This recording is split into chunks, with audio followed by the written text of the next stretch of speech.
and welcome to the social media Facebook COVID time machine, March 22nd episode, Celebrity Edition.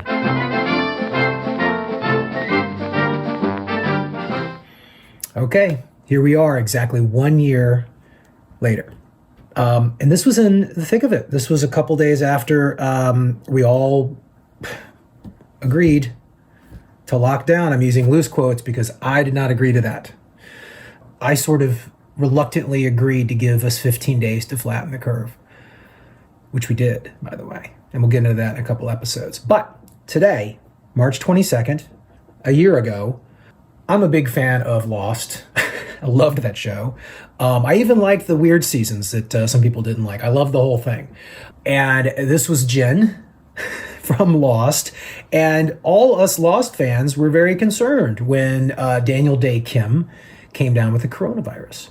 And even though we kind of knew that it was not the Black Plague in the air, insta-death, it was still on the top of our minds to see what happens when people get it, because that's what we do, right? That's what humans do. We're like, oh gosh, that guy got that disease that we're all scared of. Is he going to die? Right? We had Tom Hanks. We had several celebrities fairly early get this. And again, celebrities are people we all feel like we know. We have some sort of weird, tacit connection to. And here we have Daniel Day Kim, who came down with coronavirus, and we were all scared for him, and we were. It wasn't. Again, it's a mistake to think that those of us who have been, kind of pounding the window here for a year saying stop this madness, it's a mistake to think that we assume that this isn't a dangerous virus. Like, that is something that I'm going to not be quiet about, because that is such a disingenuous argument. That is such a black and white, polar, unhelpful. Honestly, it's an accusation, right? And it's something that has been going on for over a year now, which is, if you question the assumed severity, if you question the plan, if you question the strategy, then you automatically want to let it rip. You automatically want to kill grandma. You automatically think it's a hoax. You automatically think it's not dangerous.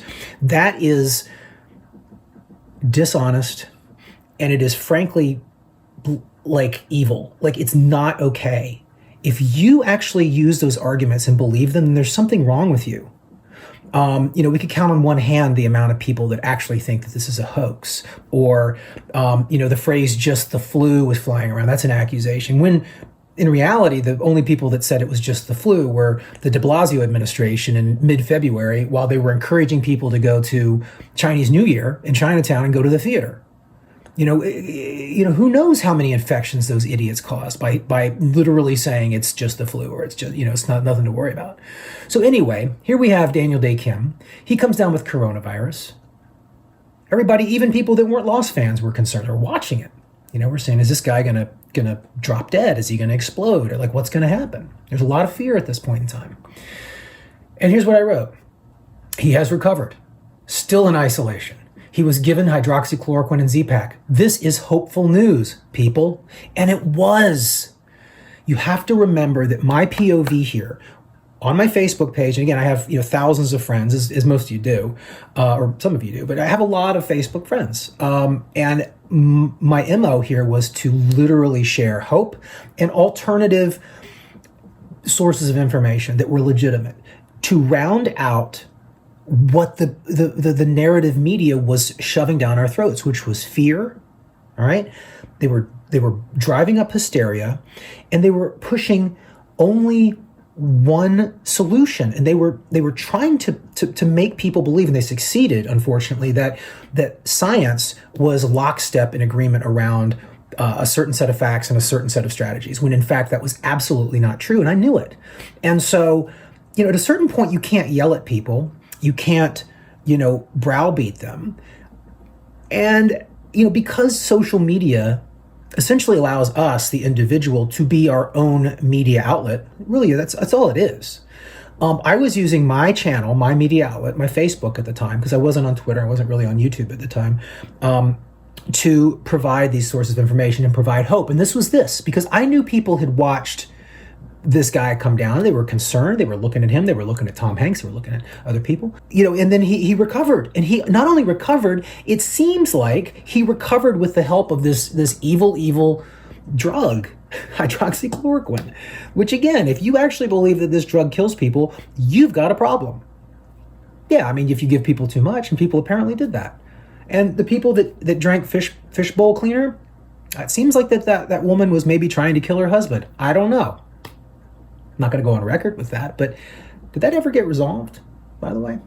This combo seems to have promise. We don't know if this is the cure yet, but don't dismiss it out of hand. There is nothing wrong with that statement. As a matter of fact, that is a rational, adult, sober thing to say. Why would you dismiss this out of hand? Because Trump said it? Unfortunately, millions of people did dismiss hydroxychloroquine out of hand because Trump mentioned it. And that is an absolute damn shame. Speaking for an N of one, this guy, there's some people out there that I don't like. I don't, politicians or whatever. But I'll tell you what I don't do and I would never do. Let's take Cuomo for an example. Our favorite governor. If he came out today at the height of his unpopularity and said, I don't know, X, it looks hopeful for coronavirus, I wouldn't dismiss it just because it came out of Cuomo's mouth. Not in a million years. I might think that maybe there's an ulterior motive there or whatever, but that would factor into my research. And I would research, and then, I would probably form an opinion on whether or not this actually has promise, or if he's blowing smoke, or if it's political or whatever. But the fact that so many people outright dismissed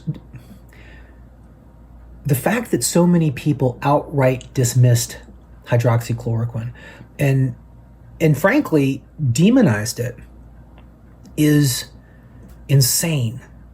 And it is so unbelievably unhelpful, especially now that you look back and you look at the trials. There's hundreds of trials on hydroxychloroquine, and you can look and you can make up your mind. Actually, I'll put a link in the description where you can go, and it's a compendium of all the trials, and it's an interactive thing. It's a wonderful tool, and you can look at the vitamin D trials. You can look at the ivermectin trials. You can look at the hydroxychloroquine. You can look at all the stuff. You can look at the remdesivir trials. By the way, remdesivir does not do very well.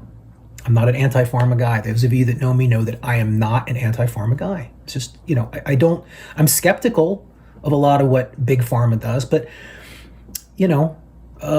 anyway, I'll put the link in the description for that tool. But hydroxychloroquine, it is effective for this. And the fact that we didn't use it is a real damn shame. So it's interesting to note that this was one day after Trump endorsed hydroxychloroquine. And that's an important piece of context for this post, because I had seen on my own feed and in the news, immediately the press jumping on Trump and saying he was trying to kill people with a generic safe drug that's on the 50 most, valuable or 50 most important drugs in the world list, by the WHO. And this was my post to try and sort of stem that political stupidity of us shooting ourselves in the foot. And what I saw at the time, which turned out to be true, which was taking a tool out of the toolbox to actually treat people. Why would you ever do that? Why? It makes no sense to me. And it really makes me angry that people are, to this day, are still so sure that they made the right decision here, because all of the evidence points to this being helpful. Again, is it the cure-all? No, of course not. No, nobody said that. I think Trump said magic bullet. Look, again, we can spend all day talking about Trump should have said this way, instead he said it that way. I don't know about you guys, but I deal with people all the time in real life that say shit in a fashion that I probably would not say it that way, but I still take in the information. I take it with a grain of salt, et cetera, et cetera. So here we have, Daniel Day Kim getting better, and seemingly because of HCQ and the Z-Pack, the Zelenko protocol. Bim, bam, boom. Again, no comments. Had a few likes, right? But even at this point, one day after Trump mentioned hydroxychloroquine, people did not want to hear that it might work, because it would make Trump right. And we could not allow Trump a victory, could we? And as a result, we could not allow America a victory. Good job. Way to go. Way to be together. Nice show of togetherness, people. All right. So continuing on with the celebrity edition of the Facebook Look Back Time Machine. The second post from today, a year ago, March 22nd, was this beauty. Remember this guy? I didn't even write a comment here. And this kind of became interesting because, say what you want about Harvey Weinstein. I'm certainly, I don't think I'm a fan based on what I've heard. But there was a weird wishing for this guy to die. Like, I don't know. I mean, maybe it was the way I was brought up, but like, even though he seems like, not a great person, I don't wish for him to contract a deadly virus and die. That's nuts. But there was a lot of that. And that was concerning. Like, I don't like seeing that. I like, what? That's just shitty.